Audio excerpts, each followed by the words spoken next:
Hello, welcome back to George's Gaming Guide. Today I'm going to be doing the review of the LEGO Minecraft set, the Mooshroom house, set number 21270, and this is made out of 500 pieces.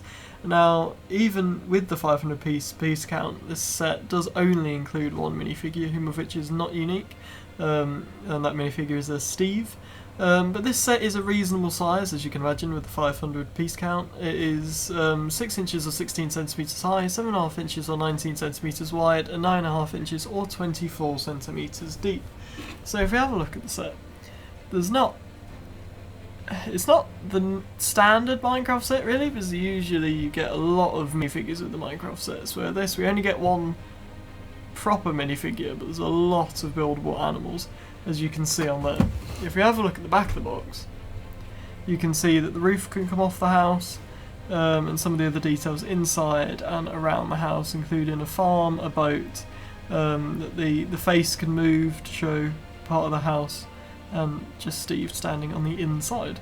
I think that this set's going to look really nice when it's built, so without further ado, let's have a look at the finished model. So we are back, and this is the finished model, and overall I do think that it looks really nice, and I think that LEGO has done a brilliant job on it. But first of all, let's have a look at the minifigures. Now, there is actually only one proper minifigure in the set, which is Steve. There's not a lot different with Steve, to be honest with you. He's got the classic brown hair, he's got his white and like purple eyes, he's got like a lighter brown nose, and then he's got what looks to be a beard on this, which I think is the reason that this minifigure is unique. He's got his blue shirt, his purple trousers, he's got an iron hoe, and then he's got a fishing rod with a fish attached to it, which I've never seen before. I haven't seen, maybe they have done it with Steve before, but I just haven't seen it. So I think that's a nice little detail that was included in the set. So now we move on to the I'm going to call the non-minifigure characters. So there's 5 of them, all animals. They don't count as minifigures because they're not minifigures, but they're sort of used in the set to represent minifigures in a way. So we start off with the baby Mooshroom. Now, as you can imagine, with the size of this, there is really not a lot going on. So it's basically got the printed face, and then its body is red and white, and that's about it. There's really not much going on with this character. Now we have the Mooshroom. Now this is where stuff starts to get a little bit interesting. So again, we've got the printed face, red and white body. Now it does have the pink bit on the bottom for the udders, and then it has like 2 mushrooms that are supposed to be growing on the top of it. I'm not sure how easy you can see that there, but like 2 mushrooms that are supposed to be going on the top of it. Which I do think is quite a nice little detail that LEGO has included there. Now we have the Calico cat, I believe is how you pronounce it. Quite a nice little minifigure actually, quite an interesting colour scheme, with the brown, white and yellow, but again not a mad amount going on. It's a printed face with one eye being yellow, the other eye being blue, and then like a pink nose, and then it's got like a dark blue back, with some yellow and lighter brown colours on it, and then the feet are just like a normal grey. Next we have the brown Mooshroom, so he's the exact same as the red Mooshroom, sorry, just literally just brown. So it's got the same printing on the face, again the pink udder, and then it's obviously instead of being red and white, it's sort of like brown and beige, and then the mushrooms on the back of it are grey and brown. So not a lot going on, but it's quite a nice idea for a character, and I think that LEGO did quite well with it there. And last but certainly not least, we have the Phantom. Now this is quite a nice little character, as it comes with the see-through base, so obviously you can have the illusion of it floating, or flying rather. But again, not a lot going on with it. There's a printed face.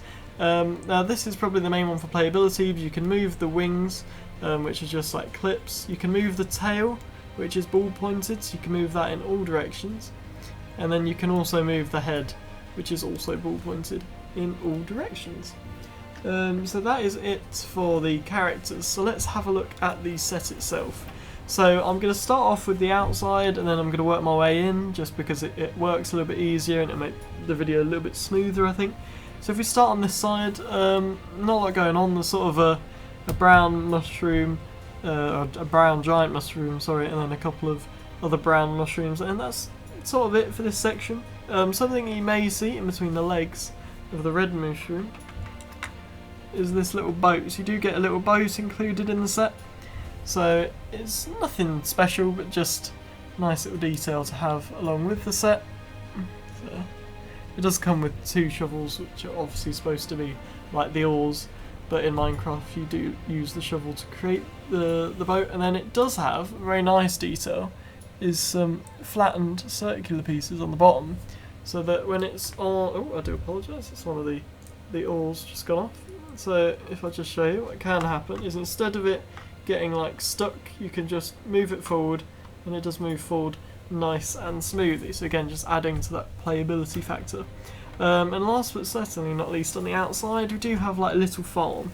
So we do have what looks to be some wheat growing with some mushrooms, and then like a flower kind of thing on the back here, and then there's a little like compost bin, or not compost bin, a compost with a few bits and bobs inside. So if we have a look at the Mooshroom itself, or the Mooshroom house, sorry, itself, it's on the outside is very similar to the Mooshroom character, which I had a look at. It's obviously just an enlarged version of the face, and then on top it does have the 2 red mushrooms in the side. This one is pretty much in the same place. Obviously on the character this one is like back here, but you know, Lego can get away with it, just moving it slightly. But I do think that these are quite nice details. I think it's good that they're keeping it relatively similar to the character as well. Just makes it make a little bit more sense. Now the reason I'm going over this first is because to have a look at the inside properly, we're going to have to take this off. So where you see this little gap here, you're just going to want to lightly lift and the top of it will come off, which I do think is a really nice little detail. And Lego really thought about designing the set when they did that. A mistake which I did quite foolishly make was when I tried to take this off the first time. I did pull from here. Do not do this, because it will take this, it will begin to take this whole like section off. Now luckily for me, when I took this off from here, it sort of popped off, and this had only slightly come off. But obviously not everyone will potentially get that lucky, so yeah, make sure you do just take it off where there's the little gap there. Now if we have a look at the inside here, there's quite a few things going on. So we do have like a bookshelf with some flower pots on top. We've got the bed at the back, we've got the furnace with like some bread on top. I'm going to try to show you this, I don't want to break anything. Yeah, the boat was what I was worried about as well. There's the green bed on top, and then in the back corner you can see the crafting table, and just under it there is like a little bookshelf which is included. I'll just move the boat off. There we go. And that's sort of it for the main section in the middle. Quite a few nice little details which I think works quite well with the set, and I think the Lego has done quite a nice job on. And then one last sort of hidden bit on the set is if you pull from this side of the Mooshroom house's head, you can see a chest which has got like a netherite sword, which with all those unfamiliar with how Minecraft works, netherite tools are the strongest and most efficient tools. Oh, I say the most efficient gold tools work quicker for mining, but that's not the point. And I think that is a nice little detail. Does just click in nice and easily, and you know, you can't, if you catch it with your hand, it's not going to come off. It does take a little bit of force, but again, easy enough so that the younger generation, which will generally be the ones playing with the set, can open it nice and easily. And yeah, so I think that is everything for this set. I think that Lego has done a really nice job on this. I think the problem sometimes with Minecraft sets is they sort of lose what the original value of it was, which was playability, in the sense of there's not a lot going on in the set. There's a lot of stuff that you can like you usually get a few minifigures or characters like we have here, but there's not a lot going on in the set. So you can play with characters, but there's not like a story or anything that you can have them do in the set. But I think with the amount of detail that is in this set, I think that LEGO has really accomplished that this time. And I think that that is just what makes this set that little bit better than a lot of the other Minecraft sets. And yeah, so overall I would really recommend this set, and I think that LEGO has done a great job on it. And yeah, so thank you for watching again. I'll see you next time.